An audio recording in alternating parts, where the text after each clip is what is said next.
की शुरुआत होती है उत्तराखंड देवीनगर से, जहां हम ध्रुव और सौम्या को पैराग्लाइडिंग करते हुए देखते हैं, लेकिन अचानक से वो दोनों नीचे गिरने लगते हैं। तभी वहां पुलिस पहुंचती है। विद्या ज्योति जो कि इंस्पेक्टर है, मालूम चलता है कि ध्रुव ने सौम्या को वहां से गिराने की कोशिश की है। सौम्या बहुत ज्यादा घबराई हुई थी, इसलिए विद्या ज्योति ध्रुव और सौम्या को पुलिस स्टेशन लेकर जाती है, जहाँ सौम्या ने बताया कि ध्रुव ने उसे नीचे गिराकर मारने की कोशिश की है। जिसके बाद कहानी 3 महीने बाद शिफ्ट हो जाती है, जहां पर हम इंस्पेक्टर विद्या ज्योति को देखते हैं, जिसका हाल ही में यहां पर ट्रांसफर हुआ है। विद्या अपने काम को लेकर बहुत ही ज्यादा सिंसियर है। जज पिता और वकील माँ है। पैसे से तो पुलिस होने के साथ साथ वो वकील भी है। वकालत की डिग्री पाने के बाद उसने अपने सगे भाई को भी उसके गलती के चलते जेल किया था। अब एक रात विद्या को कॉल आता है और बताया जाता है कि सौम्या का पति उसके साथ मारपीट कर रहा है। जब विद्या वहां पहुंचती है तो सौम्या ने बताया कि ऐसा कुछ नहीं है, लेकिन उसके सर की चोट से पता लग जाता है कि उसे मारा जरूर गया है। लेकिन सौम्या बताती है कि वो कैबिनेट से टकरा गई थी, जिस वजह से उसके माथे पर चोट आई है। लेकिन विद्या ज्योति को शक हो जाता है, इसलिए वो सौम्या के पति ध्रुव सूद के बारे में पता करने की कोशिश करती है। उसे मालूम चलता है कि ध्रुव एडवेंचर स्पोर्ट का बिजनेस करता है। विद्या ध्रुव को देखकर समझ जाती है कि ये कोई सीधा साधा इंसान नहीं है, इसलिए विद्या सौम्या का पीछा करने लगती है। मालूम चलता है कि सौम्या पास के स्कूल में डांस सिखाती है और उनका शॉप भी है, जहां वो काम करती है। जैसे कि विद्या शॉप में घुसती है तो उसे पता चलता है कि सौम्या ट्विन सिस्टर है, यानी कि एक सौम्या और दूसरी शैली है। तभी वहां दोनों सिस्टर की माँ जी आती है और वो बताती है कि पिछली रात जो मारपीट के लिए कॉल किया गया था वो मैंने ही किया था। अब सौम्या की माँ जी विद्या को फ्लैशबैक में ले जाती है। जब शैली और सौम्या 6 साल की थी तब से उनका ख्याल रख रही है। जब सौम्या और शैली 8 साल की थी तब उनकी माँ का देहांत हो चुका था। माँ के मरने के बाद दोनों बहनें एक दूसरे के खिलाफ हो चुकी थी और हर छोटी छोटी बात लड़ाई करती थी। और एक रात शैली जो है वो सौम्या की चुपचाप से बाल काट लेती है, जो देखकर उसके पिता को बहुत गुस्सा आया और उन्हें शैली को हॉस्टल भेज दिया पढ़ाई के लिए। अब शैली किसी भी हालत में सौम्या से बदला लेना चाहती है, क्योंकि शैली को लगता था कि सौम्या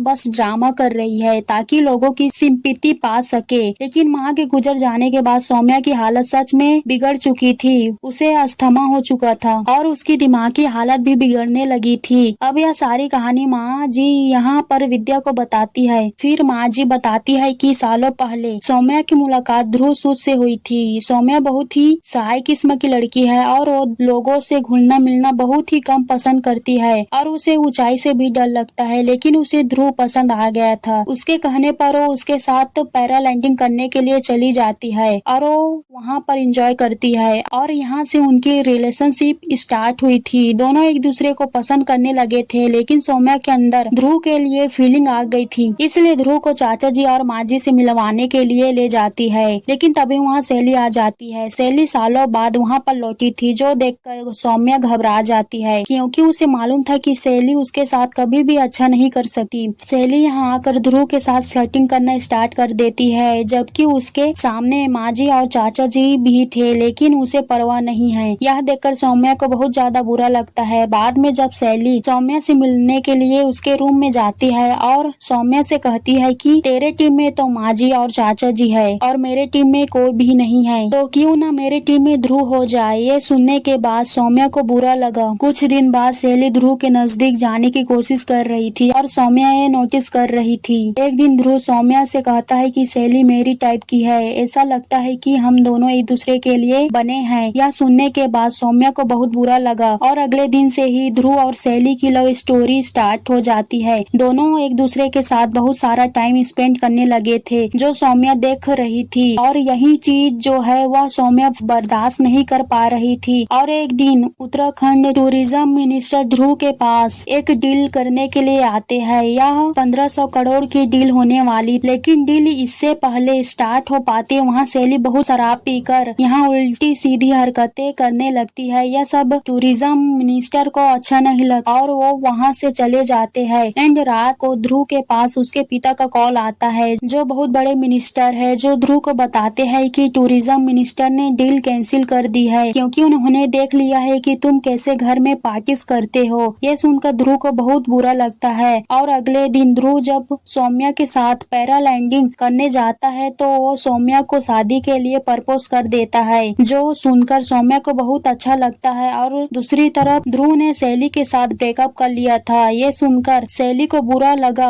और कुछ ही दिनों के बाद उन दोनों की शादी हो जाती है। लेकिन शैली रिसेप्शन के दिन सौम्या जैसे ही कपड़े पहनकर पहुंच जाती है और फोटो खिंचवाने लगती है। ये देखकर सौम्या शैली को समझाने लगती है कि अब ध्रुव के साथ उनकी शादी हो चुकी है, इसलिए वो ध्रुव से दूर रहे एंड उसे वापस चले जाना चाहिए। लेकिन अब ऐसे ही कुछ महीने बीत जाते हैं एंड हमें पता चलता है कि ध्रुव सौम्या को मारता पीटता है और यहाँ माजी शैली को समझाती है कि उसे यहाँ से चले जाना चाहिए। अब टूरिज्म मिनिस्टर यानी त्यागी जी फिर से ध्रुव के घर डील करने आए थे, लेकिन खाना खाते टाइम उन्हें तीखा लग जाता है। ये देखकर ध्रुव को सौम्या के ऊपर बहुत ज्यादा गुस्सा आता है और उसे बुरी तरह मारने लगता है और कहता है कि अगर ये डील चली जाती तो वो उसे जिंदा नहीं छोड़ता। तो इस तरह से ध्रुव सौम्या को बुरी तरह से मारता पीटता है, जिसके वजह से उसके शरीर पर अक्सर चोट के निशान दिखाई देते हैं, जो कि निशान विद्या ज्योति भी साफ साफ देख पाती है एंड वो उसे कंप्लेन करने को भी कहती है। लेकिन सौम्या ऐसा नहीं करती। सौम्या को ऐसा लगा कि शायद वह बच्चा कर ले तो ध्रुव का गुस्सा शांत हो जाएगा और उनकी जिंदगी भी बदल जाएगी। लेकिन यह सुनने के बाद ध्रुव हमेशा की तरह गुस्सा करने लगता है। माजी ये सारी बातें अगले दिन शैली को बताती है कि तुम्हारी बहन प्रॉब्लम में है, लेकिन शैली को परवाह नहीं है। और कुछ दिन बाद शैली और ध्रुव एक दूसरे के नजदीक आने लगते हैं। शैली और ध्रुव की नजदीकियां बढ़ रही थी, इसलिए सौम्या एक बार फिर शैली को समझाने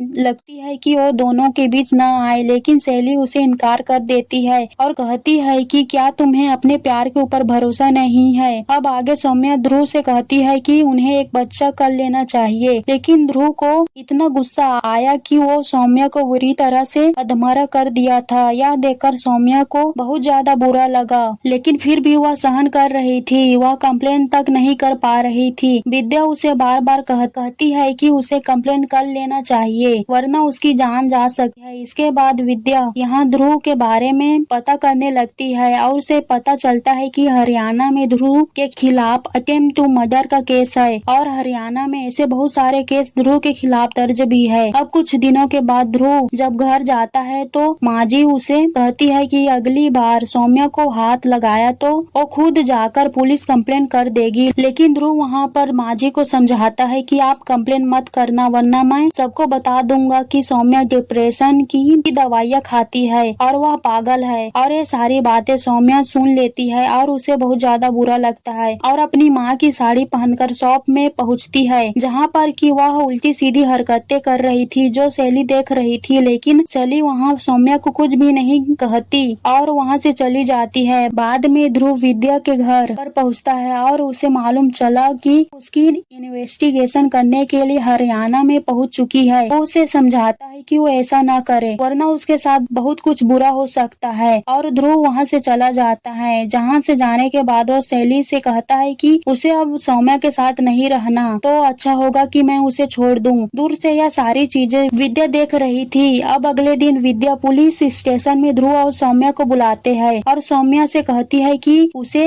ध्रुव के खिलाफ कंप्लेन करनी चाहिए। वो तुम्हें मारता है, लेकिन सौम्या इनकार कर देती है। वो कहती है कि उसका पति उसे नहीं मारता और अब वो जल्द से जल्द बच्चा भी प्लान करने वाले हैं। घर पहुंचकर सौम्या ध्रुव से कहती है कि हम दोनों इस तरह से नहीं रह सकते। जिस तरह से तुमने मुझे शादी करने के लिए प्रपोज किया था, हम वहीं से स्टार्ट करते हैं और पैराग्लाइडिंग करते हुए तुम एक बार फिर से मुझे शादी के लिए प्रपोज करना, शायद तब सब कुछ ठीक हो जाएगा। और ध्रुव भी मान जाता है। वो कहता है कि होली के बाद वह पैराग्लाइडिंग करने के लिए जाएंगे। अब होली के दिन ध्रुव और शैली एंजॉय करते हैं, जो देखकर सौम्या को बहुत बुरा लगा। अब दोनों पैराग्लाइडिंग करने के लिए चले जाते हैं और विद्या ज्योति को मालूम होता है कि वहाँ एक्सीडेंट होने वाला है और विद्या के साथ शैली भी थी। वहाँ उन्होंने देखा कि सौम्या और ध्रुव नीचे गिर रहे हैं और दोनों की वीडियो भी बनाई जा रही है। यहाँ पर सौम्या और ध्रुव बच जाते हैं। सौम्या बताती है कि उसके पति ने उसे नीचे गिराने की कोशिश की है और जान से मारने की भी कोशिश की है। यह यह सुनने के बाद पुलिस वाले यहाँ पर ध्रुव को अरेस्ट कर लेते हैं। ध्रुव यहाँ पर विद्या को बताने की कोशिश कर रहा था कि उसने कुछ भी नहीं किया है और उसके पिता मिनिस्टर है, इसलिए तुम मेरे साथ कुछ भी नहीं कर पाओगे। अब विद्या जो वकील है वो सौम्या का केस भी लड़ने वाली थी। अब कोर्ट में विद्या जज